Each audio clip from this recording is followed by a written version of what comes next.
So, James, I want to start with brand. Talk to me a little bit about brand. So, cover brand, personal brand. Yeah, I mean, where to start with the cover brand? I mean, cover, like, to give a bit of background of sort of like where cover started, where we're going. So sort of it's about 8 years, 7 or 8 years since cover started. I've been at cover now almost sort of 4 years. And we're really looking to try and make car insurance accessible for everyone. We've sort of started off with a very sort of simple short-term product, but it was quite different from what was available in the market sort of originally. And we've kind of grown that, and sort of since I've been at Cover, we've added quite a few different bits to the product. We've sort of taken it from a very sort of in the moment kind of product to something that users can have a bit more flexibility with.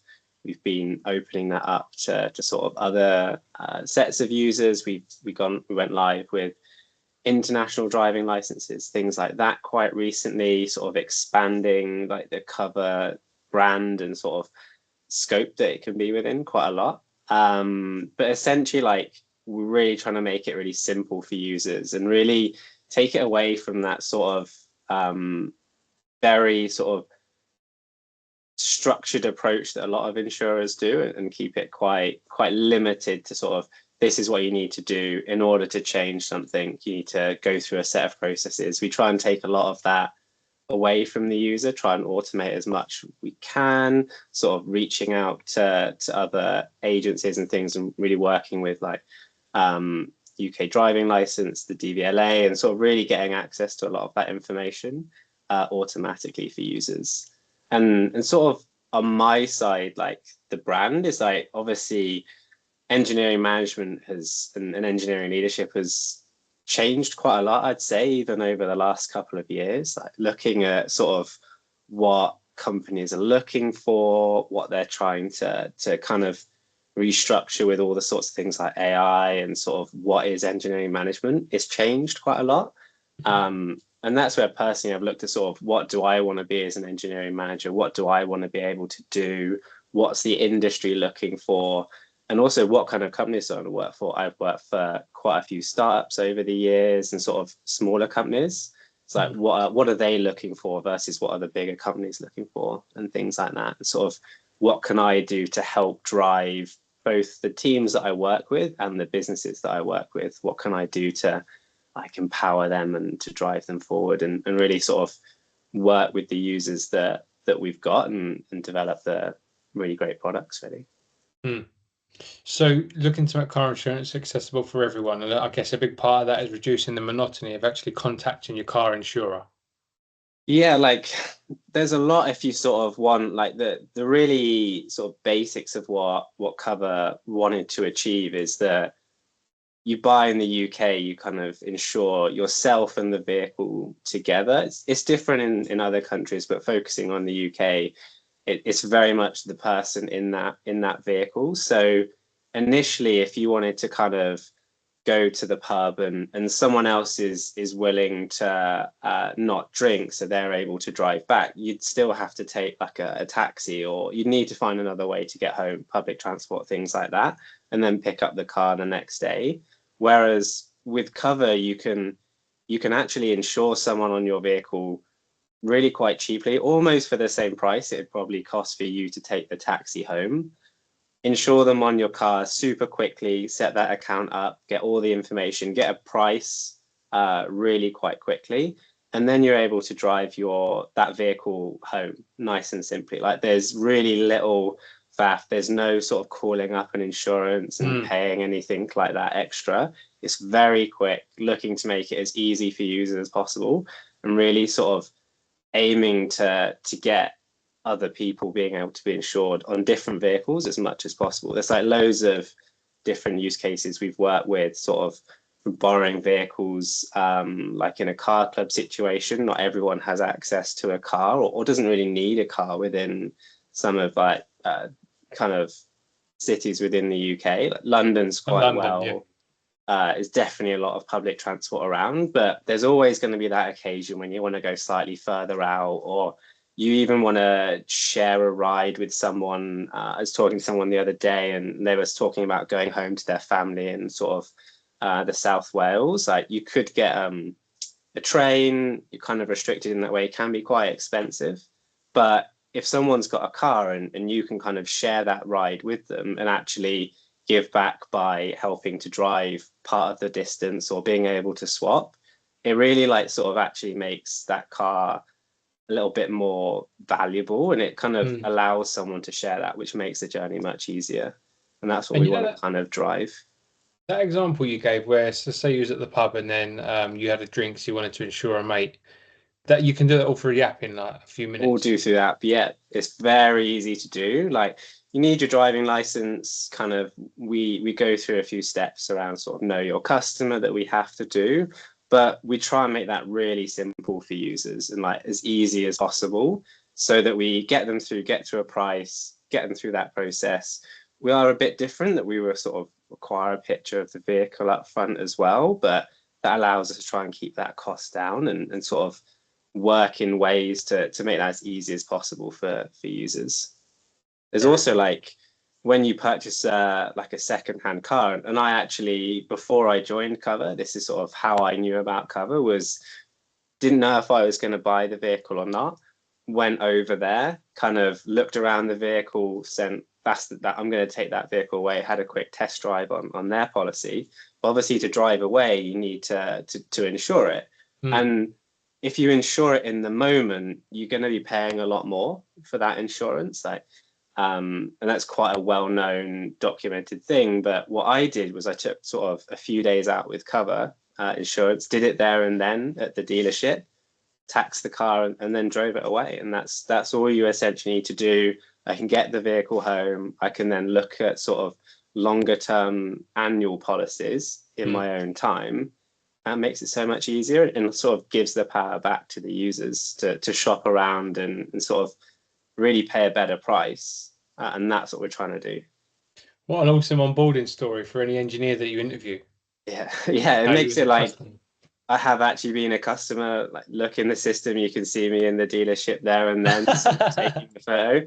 I mean, it's something that and that's what I sort of wanted to work on as well. Like we all worked on sort of different products, but I really wanted to kind of work on a product that I could get behind, I knew quite well. And I think like we give back to companies where you can see that and you can really understand why users are using the product. Yeah, that's awesome. And 4 years in, so that's definitely not a short period of time. So you're obviously enjoying it. So in terms of coming back to your personal brand, then James, if somebody was to come onto your LinkedIn profile, what what do you want your personal brand to say within the first 20 to 30 seconds of me scrolling through your LinkedIn profile? It's a good question, and I think managers, when you see that title, it can be such a broad range Mhm. of ideas that come from that. Um, Personally, I want mine to sort of really sort of go through that. I'm a bit more sort of hands-on. Like I've come through sort of as an engineer. Originally started as an Android engineer, which is a bit strange. There's actually two of us at Cover that did, but sort of a lot of people come from more of a back end or sort of Mm. QA sort of background, but come from that mobile engineer. Um, Went through that process, so I like to keep quite hands-on and sort of have worked in startups where there's only like three or four of us. So I've done quite a few different bits, worked on a few different areas. So I really wanted to kind of show that I've worked in that sort of really engineering hands-on side, but also come across as like someone that can actually understand the product, knows a bit more about that. Um, Someone that can really help drive the team forward and really give back to the business as well. Yeah, fair enough. Okay, so quite a well-rounded engineering leader profile then, by the sounds of it, which is good. As you said, it can take on many different forms, right? And I was having a chat to a VP of engineering a couple of weeks ago, and he was saying the same sort of thing. It's like the term DevOps. It can take on many different forms, right? So it depends who Yeah. you're talking to, it depends on the context.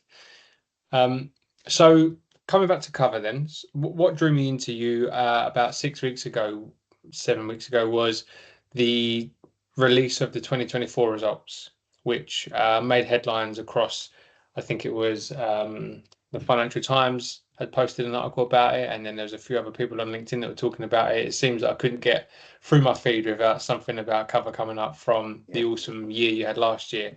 So a million app downloads, 11.4 million policies sold, over 27 million in turnover.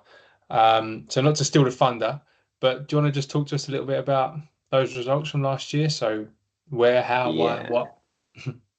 Yeah, there was obviously when I kind of joined cover, it was November 2021, I think, 2020. We were in a very different place. There was a lot of different things going on. And we were sort of working out how we can have a bit more of a refocus, look at different things. Obviously, there was a lot going on at that sort of time. The industry was shifting, a lot of different things going on. We've come a long way from that. We very much focused on sort of being quite a small engineering team or a small business overall. Very focused on sort of different goals and kind of changing things around, looking at that sort of profitability side of things. And I think Mm. that comes across quite a lot in the numbers that we showed. And we look at things like there's a lot of different things now with AI that we can help with the team. Our team is like the team that I work in is very much responsible for selling those policies, making sure everything for the user is working as it should be. And we always know sometimes it's not going to work. There's going to be things we need to work through, and we've really tried to focus sort of the engineering side on looking at how we plan, how we do technical specs, but really working with the product team to really address some of the things that they're trying to address on the user side. I think slowly over the years that started to show as we've driven kind of that higher policy count. We've opened up the product a lot more. Sort of my team were instrumental around sort of the international driving license side of things and really sort of like tackling areas that were quite difficult originally and they needed a lot of sort of thought and planning, but we've got to the place where we're quite quick at sort of going from this is the idea, this is what we want to deliver, or it's what the business wants to deliver, and we've started to kind of see those benefits come through. So quite a lean engineering team, but by design, on purpose. Yeah, like we've obviously seen that quite a lot of businesses have downsized Yeah. recently. It's been a bit of a trend. We've kind of kept quite stable. We've kept our team mostly unchanged. Like there's always going to be people that leave and kind Yeah. of move on to different things, like their circumstances change. But our team has stayed fairly consistent over that time, and I think that's helped a lot. We've got quite a product focused engineering team. Like they understand the problems that users are going through. They may have experienced those problems in sort of real life, like me, and going through the product. But Mm. then we can sort of utilize some of those things around sort of like fraud detection and AI and sort of really sort of looking at what people within the business are doing. We've got different things sort of around chatbot, claimsbot, which has been quite important. We can then refocus some of the people that were doing some of those tasks onto the more difficult cases. We're always going to have challenges around insurance and trying to do the best for users. And if we can get people to focus on those difficult problems, that's really good. And that means that we don't have to have a massive team kind of Mm. looking through all the different bits. And that's where we tried to focus sort of a lot of the engineering time on sorting out those problems. Yeah, nice. It's interesting when you talk about having an engineering team that works really closely with the product team, specifically when trying to address kind of problems or frustrations or anything on the user side. So you mentioned that you'd worked in startups before, and you worked in other businesses before Cover. Have you seen times where the engineering team and the product team maybe were a little bit disjointed or didn't work as close as what they could? Yeah, I think it kind of is different. Like if you work in sort of a client and sort of more B2B to C, which I've done in the past, that can be a little bit Yeah. more difficult because you're trying to effectively work on user problems, but also address the client concerns, and aligning those at certain times can be quite difficult. I've certainly seen that before. Or when you want to expand into different areas, how do you do that in such a way that doesn't become really unmanageable? Like you've got sort of different sets of users. How do you address those within the same experience without one being the detriment to the other? I think Mhm. that's something that can be quite difficult. Whereas at Cover, we're quite focused on sort of these are the areas that aren't working. We get that feedback directly from our sort of operations team. We used to have engineers sort of actually being part of that team as well, but as the product has got bigger, that becomes really difficult on sort of a training and management side of that. So we've dialed that back a little bit, but engineers can see those conversations. If operations need us to sort of jump in and help, we can. So we've tried to help to facilitate that and be really quite transparent with what the engineering teams see and the issues the users are having. Hmm. Yeah, nice. I like that loop. It feels like an open loop rather than a closed loop or like a blockage. Makes sense. And with a lean team or a smaller organization that's on the up, it makes it a lot easier rather than trying to implement something like that when you've got an engineering team of 150, Yeah. and there's really silos. So you mentioned ClaimsBot and a couple of other things. We've had the buzzword AI dropped in a couple of times already in the last 10 minutes, but no doubt Cover is one of them businesses that's looking at AI and how they can use it to its advantage. Obviously, not to replace people like the fear mongering is across the industry, but be interested to hear what kind of cool things you guys are doing with AI, what you're playing around with. Yeah, so we've done a few different things. Like the chatbot is obviously sort of everyone kind of has a chatbot these days to help with users, and it does help with some of the issues, but we really kind of like want to do that as sort of the initial stage to remove sort of those initial problems users are having, and then pass through the really complicated or the more complicated ones to the operations team. Yeah, Um, ClaimSpot has been sort of a bit of a kind of a standout example for us. There's a lot of like when you need to make a claim, it's one of those friction points for insurance. It's not fun. It's not a great time. So if you can make that sort of an efficient solution, that makes it much easier for users.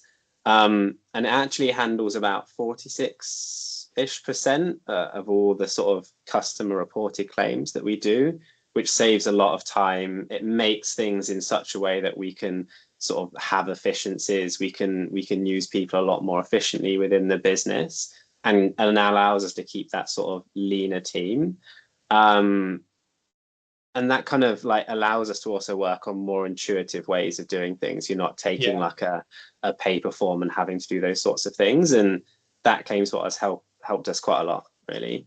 Um, the other areas around sort of fraud detection, it's really sometimes a bit of a challenge to sort of open up to new users, but also to make sure we protect the business on that side. And we've used a few different techniques sort of around different AI sort of to look at things to kind of understand what's happening, but it really sort of protects our users as well, because if we can remove that fraud, it sort of helps us to make sure everything's in a good place for the business. yeah. Yeah, yeah, absolutely. ClaimsBot. So that's something that's live, that's working now, that you've been using for a while. That so if I was a customer, I'd probably interact with ClaimsBot if I was calling you because of a claim. Yeah, you'd go through that process, and like it's not always going to work. Like there's going to be some that are just too complicated and things like that. But it at least allows, like I said, sort of almost half of them to go through that process. So that kind of really helps that side of sort of the organizational bit. And Hmm. I mean, within engineering as well, we've done a lot around making sure people have access to different AI tools. We're always sort of letting engineers trial different ones. Obviously, we need to be a little bit careful that we're not stretching ourselves too thin, and everyone has their own. And there's also the side of it of making sure we protect sort of the business and we're not losing too much of the really important data. But Open AI. Yeah. yeah, and that sort of things, like we need to be a bit careful, but we also need to be accepting that this is probably going to be around for a while. and we have seen efficiencies. It has helped us. Um, we also need to be careful on making sure we're checking things, and we are actually, as a business, pretty good at making sure we're documenting things, and giving people the context of why we've made those decisions. Like I always kind of drive that home as that's one of the main reasons, because that's something that's usually left out from sort of just looking at the code or comments. It's like, why have we done it this way is quite important as well. Have we cut corners because there needs to be something, like it needs to go out quickly and we intend to come back later, but maybe we don't. Maybe something else that comes up and it does work well. Mm. That documentation can help with that side, which is always important. Mm. Yeah, makes sense. On the tech side of things, I don't know if you're able to share, but what kind of tech stack are you using? Cloud, what language? So sort of like we run native mobile and iOS apps. That's something we're sort of pretty proud of, and we feel that gives users the best possible sort of experience that they can have. On the back end side, very much cloud, AWS for most of our sort of cloud infrastructure. Like we do have a bit of a broad range, but we do have quite a large, we've got about 100 microservices written in Go. So we are sort of like looking at sort of that sort of the newer side of things. We've got some old bits. I mean, we've been around for a little bit now, but we like to try and keep sort of innovating, looking at other areas, sort of refreshing certain bits, and really addressing areas if we think we might be like there's a lot of technical debt in some area. Try and make sure as a team we're kind of tackling some of that. We can always do better, but we do have to balance that sort of. We are quite small as a team. There's only certain bits we can work on at a time. Just have to keep the dog under control. What dog have you got? So he's a toller, a Nova Scotia duck tolling retriever. Oh, Bit of a loud voice occasionally, but he's pretty good. just wants to Pretty good chime as in a on the home office dog. conversation. That's fine. Always, he's got something to say. It's fair enough. So 100 microservices written in Go is it's made my ears prick up. So Go is one of the positions that I used to recruit for back in my former life as a recruiter, and there was never an abundance of strong Golang engineers on the market. Plenty of people that had done a bit in Go, but nobody that could really sink their teeth in and call themselves a Go engineer. Yeah. Was that a conscious decision? Was that part of the tech stack before you arrived? It was definitely part of the tech stack before I arrived. I think we originally had sort of when the business started, it was a lot more Node, JavaScript sort of side of things, but the company kind of bought into Go quite early on and went through that process. I think you're right. Originally, even sort of 3 or 4 years ago, there was definitely not as many engineers that could say they've worked on Go. I think that's probably a bit more different now.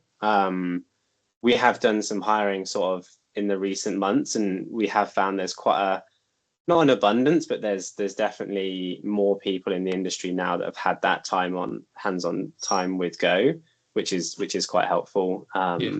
And it's not sort of it's a language that we're quite confident in going forward, and what we want to keep building on. Like it allows us to kind of move quickly, it allows us to do things we want to do, and also scale. We need to always be thinking about how we're going to scale, what we're going to do, and it gives us that confidence to do that. And obviously with things like AWS, like we've got that confidence. There's things we've built in house, but there's certain things we're like, yeah, that's what we need to build on in order to think about scaling from now, tomorrow, and in a few years' time.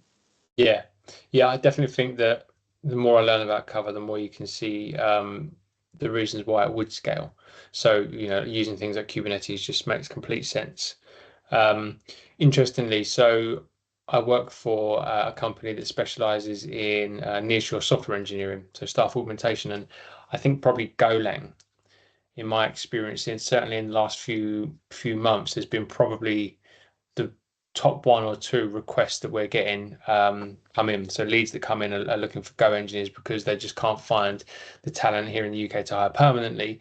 and when they can, the salaries can usually outweigh what they want to pay. So then they'll come to us and hire a Go engineer for 6, 9 months as an offshore partner agreement. So Go is certainly something that I'm seeing a lot more requests come in for in the last few months. And it's interesting that you're saying there seems to be a bit more talent in the UK.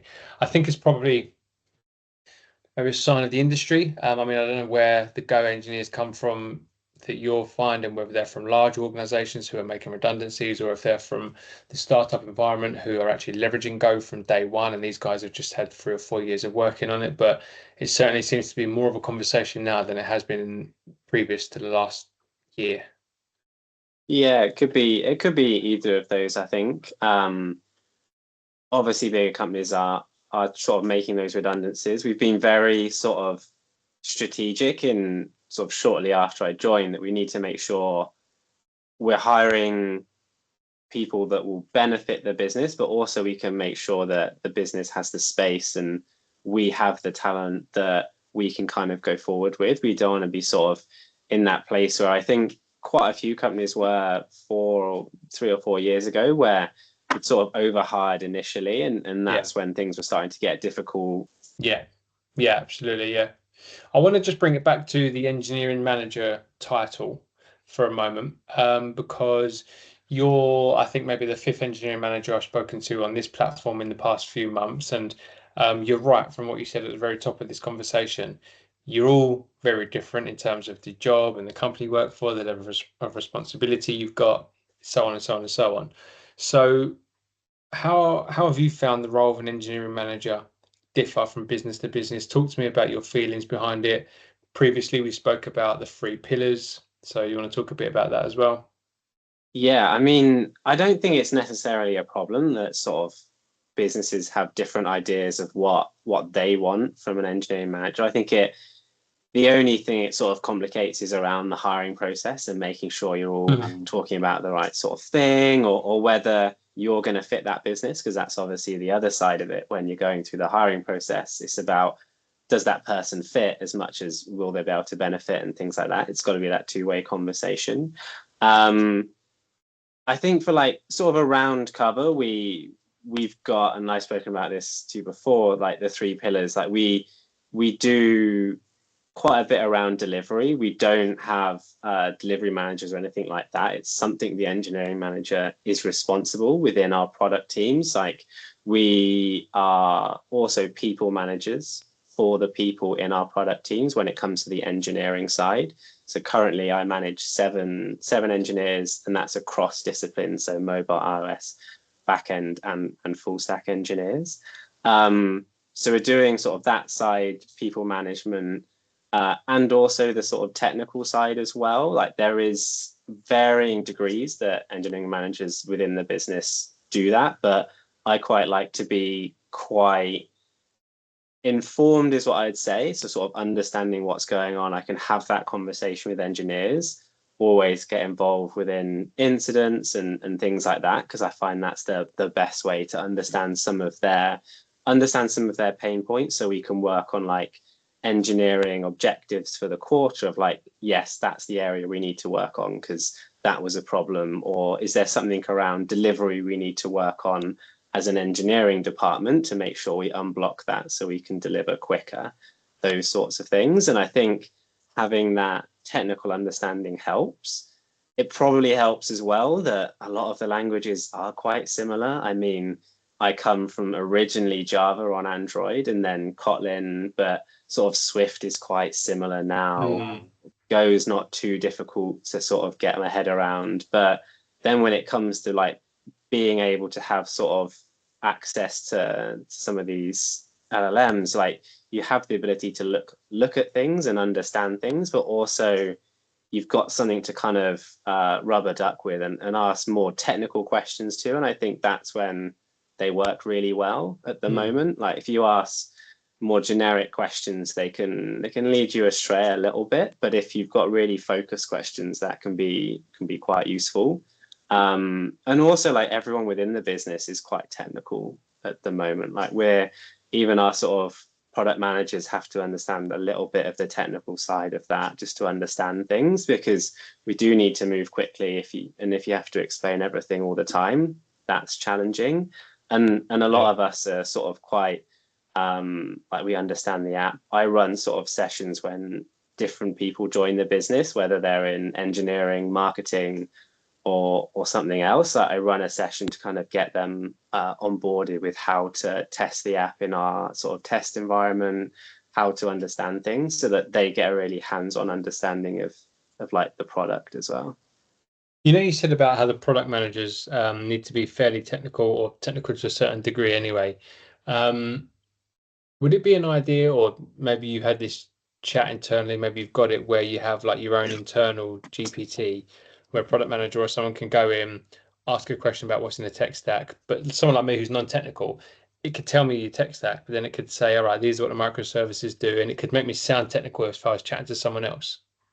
I think, like, I was literally having this conversation before joining, and I think you do have to be careful with it a little bit, because you shouldn't take it as gospel. But I think most of the models are in a good place now, that if they have access and you're asking direct questions and you learn how to sort of work around some of the nuances, you can actually get some of that information out.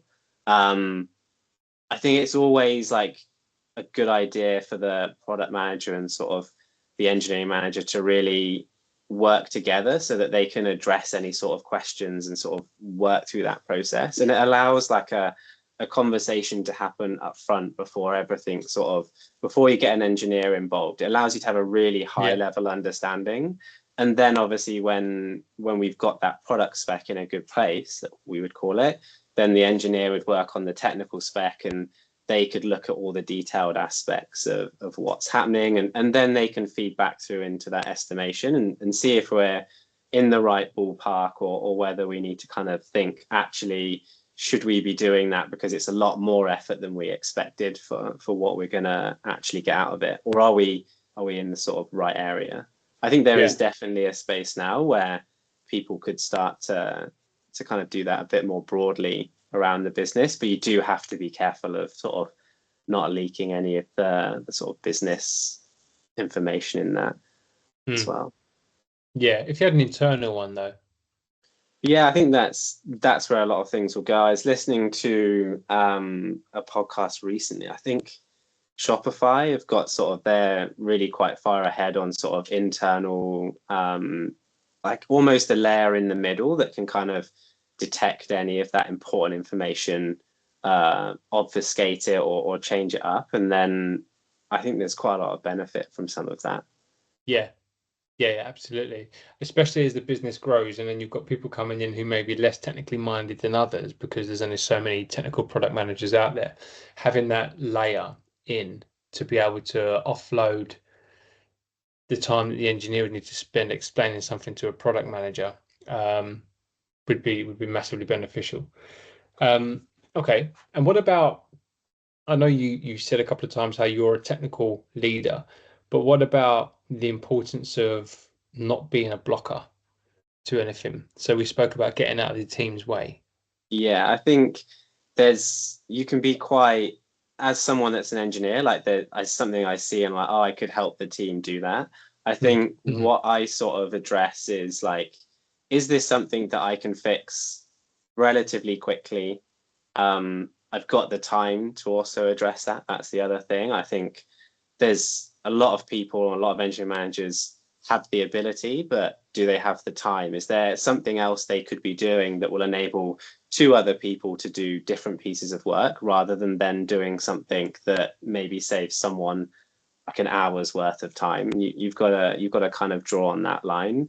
But I think if there's something that I notice that's on the side, or there's something that I think would actually help me, that's where I've gone in and like maybe spent a bit of my own time, or I spent a bit of focused time and sort of addressing and trying to help sort of the internal product side of things. Like, we've got all our own sort of ops dashboard and things like that. So there's so much that can be done, and it's those sorts of things that aren't directly in the team sort of, this is what we want to address right now within the sprint sort of work. But I think it's better focusing on that than it is on something that's going to stop an engineer from working. Yeah. Yeah, fair enough. Yeah. So context obviously goes a long way, and kind Yeah. of how much is already on your plate and work prioritization. Yeah. Like just because you can do something, should you do it is definitely something that I try, and obviously I probably my team would say maybe I don't always get that quite right, and maybe I've saved them a little bit of time, but they've still got to do it. But I also think it's like it shows the team that I can do some of these bits as well. And it's something that then means that they understand if I'm talking about something to a product manager or someone else within the business, I've actually looked at that area of the code base. I've got a little bit more idea of what's going on. And also sort of the kind of the other things like the tooling around what the engineers have, like I've then got to use that as well. So if I see that actually the tooling isn't very good or there's improvements we can make, it's a much easier sell to me, and I can sort of try and carve out some of that time within the quarter for us to work on improving those. Yeah, okay. Yeah, that makes sense. Okay. So final thing I wanted to end on would be AI again, just to circle back to that, because you mentioned about a couple of things there in terms of the chat bot, you mentioned the claims bot as well. And I guess sustainability within AI is obviously a big deal at the moment as well. And when I talk about sustainability, I'm coming at it from an angle of increasing engineering output, but we're not talking about kind of layoffs. We're not talking about getting rid of people. You know, we've already talked about that at cover. It's not something you do, but making better use of their time. So we've spoken about the kind of things that you've done and that you're doing, but what are some of the things that are in your mind that we can do moving forward to help? Um, there's sort of like different areas we're looking at, sort of around how we can expand in certain areas, and like trying to understand what maybe some people are doing internally. Like, are we at a place where we can use AI to help improve that time or almost protect the business in some ways? Like, if you've got someone in the business that's the like expert of that area, is that something you can kind of go, right, we can do these sorts of bits, we can have AI look at this and this, which helps offload some of their work so they can look at something else, and it helps kind of almost document and understand what that person's doing. There's a few areas we're working on that side of things. I think it kind of also depends on, like, it's moving so quickly, it's Yeah. very hard to know, like, actually at this moment it's able to do this, but in 2 months who knows what it's going to be able to do next. I mean, Yeah. I've not tried GPT-5 too much yet, as it came out probably on Thursday, I think. So it's very recent, and it's sort of like understanding how you make sure that it's actually moving in the right direction for you as well. Like, that's sort of a side of it. The testing aspect for me is still a little bit of a challenge. Like, how do you know model improvement is better for what you're doing, or maybe there's some regression around that? Yeah.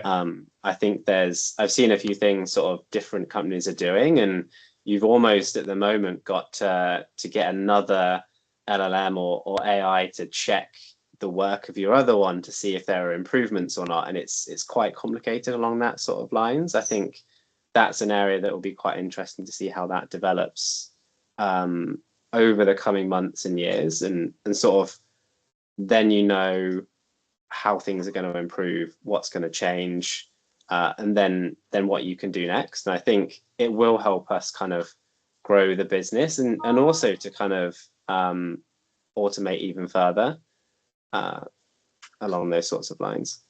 Yeah. Yeah, makes sense. Well, look, everything seems to be pointing in the right direction. You've got a North Star. The business is in a really cool place. The results from last year speak for themselves. And yeah, I think it's going to be an exciting time. I, for one, who have had to contact my insurer a couple of times in the last few years, can see cover making my life a lot easier. If hopefully I don't, but if I have to contact my insurer again in the near future. So yeah, I may become a customer pretty soon. Yeah, that's where we like to spread the word, and sort of like quite a few people don't even know it's possible. So I think we've still got, Yeah. even within the UK, like lots of places to expand and kind of for people to start using it. And also it like hopefully will have a good impact on the way that we don't have to have as many cars as we currently have. Just looking at the Financial Times article again, and it says 1.28 million customers as of December last year. Yeah. So there's massive opportunity for scale there, right? Yeah, there's quite a bit of growth there and sort of other new areas that we haven't found yet to improve Yeah, upon. I think over the coming years we'll look into those. brilliant. Well, look, I'll be cheering you on, and I'll probably be in your database as a customer soon. So